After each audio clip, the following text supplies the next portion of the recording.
इसरो हमारे खुदा यीशु मसीह का फजल हमेशा हम सबों के साथ होता रहे। इसरो सौल बादशाह पर खुदावंद का बहुत भारी फजल था, अजीम करम और रहम था, क्योंकि खुदावंद ने सौल को अपनी ख़ास कौम, अपनी ख़ास मलकियत का बादशाह मुकर्रर किया। अगरचे सौल का ताल्लुक बिन्यामीन के कबीले और कैस के घराने से था, तो अभी खुदावंद ने उसे बादशाहत अता की। और खुदावंद ने जब उसे बादशाह मुकर्रर किया तो खुदावंद उसके साथ रहा और उसने अपने दुश्मनों को शिकस्त दी। उसने फ़लस्तियों को शिकस्त दी, अम्मोनियों को शिकस्त दी, और फिर खुदावंद ने कहा कि अमालेकियों को शिकस्त दे। और फिर खुदावंद ने कहा कि जब तो अमालेकियों को शिकस्त देगा तो लूट के माल में से कोई चीज़ अपने साथ न लेना, न जानदा न बेचा। लेकिन जब सौल ने अमालेकियों को शिकस्त दी तो ताज़ा ताज़ा मोटे मोटे अच्छे अच्छे बैल, बकरे, बच्चे वो साथ ले आया। जब शमूएल नबी उसके पास पहुंचा, उसने कहा कि तूने क्या किए? उसने कहा ये तेरे खुदावंद की कुर्बानी के लिए है। उसने कहा कुर्बानियाँ क्यों चढ़ा रहे? उसने कहा कि तूने देर की है और लोग जा रहे थे और मैंने कुर्बानियों का सिलसिला शुरू कर दिया।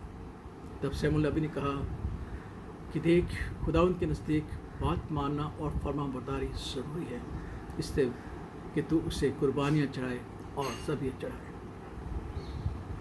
सौल ने ज़िद की कि तू मेरे साथ कुर्बानी चढ़ा। शमूएल नबी ने कहा कि नहीं, मैं तेरे साथ नहीं जाऊँगा। और सौल ने गरूर और तकब्बर में उसका जुब्बा खींचा, वो फट गया। और तब शमूएल नबी से कहा कि देख, आज ही रात तेरी बादशाह तुझसे छीन ली जाएगी और तुझसे जो बेहतर है उसे अता कर दी जाएगी। और इसको फिर सौल जो था वो शमूएल से जुदा हुआ और शमूएल ने खुदा के कहने के मुताबिक दाऊद को बादशाह मुकर्रर किया और मसा किया। उसी नबी ने, यानी शमूएल नबी ने, जिसने सौल को मसा किया कि बनी इस्राएल का बादशाह मुकर्रर हो, उसी नबी यानी शमूएल नबी ने दाऊद को मसा किया कि वो जो है वो इस्राएल का बादशाह बने।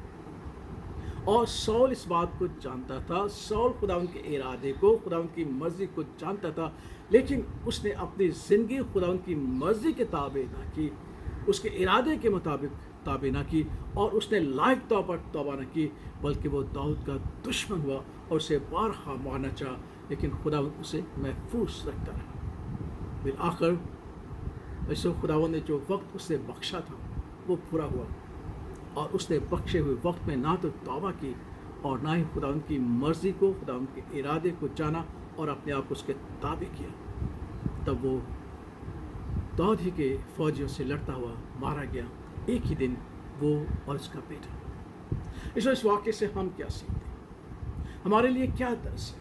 बात तो ये है, वो तो वाक़या हो चुका। इससे जो दर्स आज खुदा मुझे और आपको देता है वो ये है कि अगरचे साउल खुदावंद की मर्ज़ी को जान चुका था, उसके इरादे को जान चुका था कि खुदा ने उसी नबी के वसीला से जिससे वसीला से मुझे मसा किया था, दाऊद को मसा किया, खुदावंद की मर्ज़ी के ताबे ना हुआ और उसने तौबा ना की, बल्कि अपनी ज़िद और अपने तकब्बर में कायम रहा।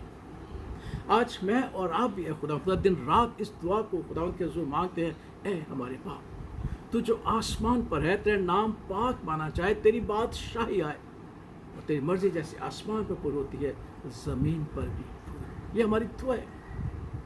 हम खुदावंद की मर्ज़ी को पूरा करना चाहते हैं, लेकिन क्या हम खुदावंद की मर्ज़ी को पूरा कर पाते हैं? खुदावंद की मर्ज़ी क्या है? खुदावंद की मर्ज़ी उसकी बादशाहत है। यूहन्ना बपतिस्मा देने वाले ने भी अपनी उमरादी का जो आगाज़ किया इसी बात से किया कि तौबा करो क्योंकि आसमान की बादशाही नज़दीक आ गई। हमारे खुदा यीशु मसीह ने भी अपनी मुनादी का आगाज़ इसी बात से किया कि तौबा करो क्योंकि आसमान की बादशाही नज़दीक आ गई। और फिर हमारे खुदा यीशु मसीह ने बड़े वाज़िया तौर पर हमें ये कहा कि गैर कौमें जो हैं वो इस बात की फ़िक्र करते हैं कि हम क्या खाएंगे, क्या पिएंगे, क्या पहनेंगे।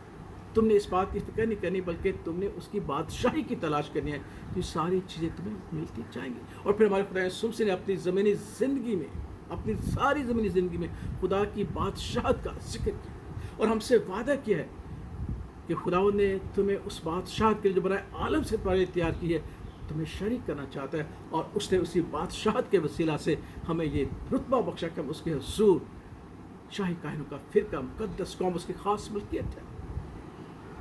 हम कहते थे खुदावंद तेरी मर्जी पूरी हो, जैसे आसमान पर तेरी बादशाही। तो क्या आज हम बादशाही के लायक काम करते हैं?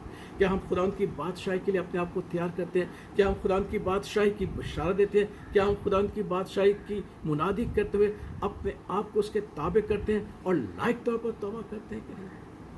कहानी इस वाक़े का जो दर्स है वो ये है कि खुदावंद ने साउल को मोहलत दी, उसने लायक तौर पर तौबा न की और खुदावंद के ताबे अपनी ज़िंदगी न बसर की, और जो खुदावंद की मर्ज़ी थी, जो खुदावंद का इरादा था, उसके बाद दाऊद बादशाह बने, उसे कबूल न किया और वो हलाक हुआ। आज हमें भी खुदावंद सिखलाता है कि मेरी क्या मर्ज़ी है, और खुदा हमें मोहलत देता है, मुझे आप सबको, कि हम तौबा करें ताकि हम उसकी बादशाही के वारिस ठहरें, क्योंकि वही अब्दी ज़िंदगी चैन और सुख पाएंगे जो उसकी बादशाही में होंगे, और जो उसकी बादशाही में न होंगे उनका अंजाम रोना और दांतों का पिघलना होगा। आज मेरे लिए और आपके लिए यही दर्स है। सोचिए कि जब हम सुबह शाम ये कहते कि खुदा तेरी बादशाही तेरी मर्ज़ी पूरी हो, तो क्या हम लायक तौर पर तौबा करते हुए अपने आप को खुदा उनकी मर्ज़ी के ताबे करते हैं, ताकि हम उसकी बादशाही के लिए अपने आप को तैयार कर सकें, ताकि हम उसकी बादशाही में शरीक हो सकें। यही दर्स है,